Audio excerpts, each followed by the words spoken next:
ఏమవుతుందంటే ఇండియాలో మెడికల్‌కి చాలా ఖర్చు డబ్బయిపోతుంది. చాలామంది మధ్యతరగతి కుటుంబీకులు ఉంటారు. చేసుకోలేని వాళ్ళుంటారు. అటువంటి వాళ్ళకి స్టార్ హెల్త్ ఇన్సూరెన్స్ అనేది ఒక అక్షయ పాత్ర లాంటిది నిజంగా చెప్పాలంటే. జనరల్‌గా ఎలా ఉంటుందంటే బాబు 40 ఏళ్ళు, 45 ఏళ్ళు, 50 ఏళ్ళు, 60 ఏళ్ళ దాకా లాక్కొస్తాం. 60 ఏళ్ళ నుంచి మొదలవుతాయి.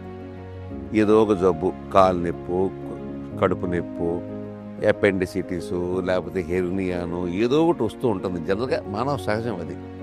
అటువంటి టైంలో ఇండియాలో ఎవ్వరు కూడా ఇన్సూరెన్స్ చేసేవాళ్ళు. మీకు 60 ఏళ్ళు దాటినాయా? మేము ఇన్సూరెన్స్ చేయమండి అని చెప్పేసేవాళ్ళు. అరే 60 ఏళ్ళు దాటినోళ్ళు బతకరా? బతకూడదా?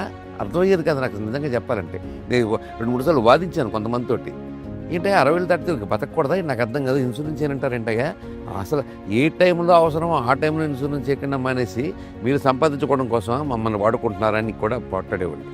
అటువంటి పరిస్థితిలో స్టార్ ఇన్సూరెన్స్ అది ఒకటి పుట్టి ఇవాళ రిటైర్డ్ అయినటువంటి వాళ్ళకి 60 ఏళ్ల వాళ్ళకి ఒక అమృత భాండంగా ఉంది నిజంగా చెప్పాలంటే.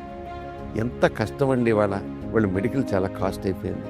ఆ కాస్ట్‌లో ఏదన్నా జరగకూడదు జరిగో లేకపోతే ఆపద వచ్చినప్పుడు వాళ్ళకి ఈ స్టార్ ఇన్సూరెన్స్ ఎంత ఆదుకుంటోందంటే ఉదాహరణ మా కుటుంబమే. మా కుటుంబంలో దగ్గర దగ్గర 27 మంది మాది జాయింట్ ఫ్యామిలీ. ఒక 27 మంది 30 మంది ఉంటాం మా కుటుంబంలో. మా కుటుంబం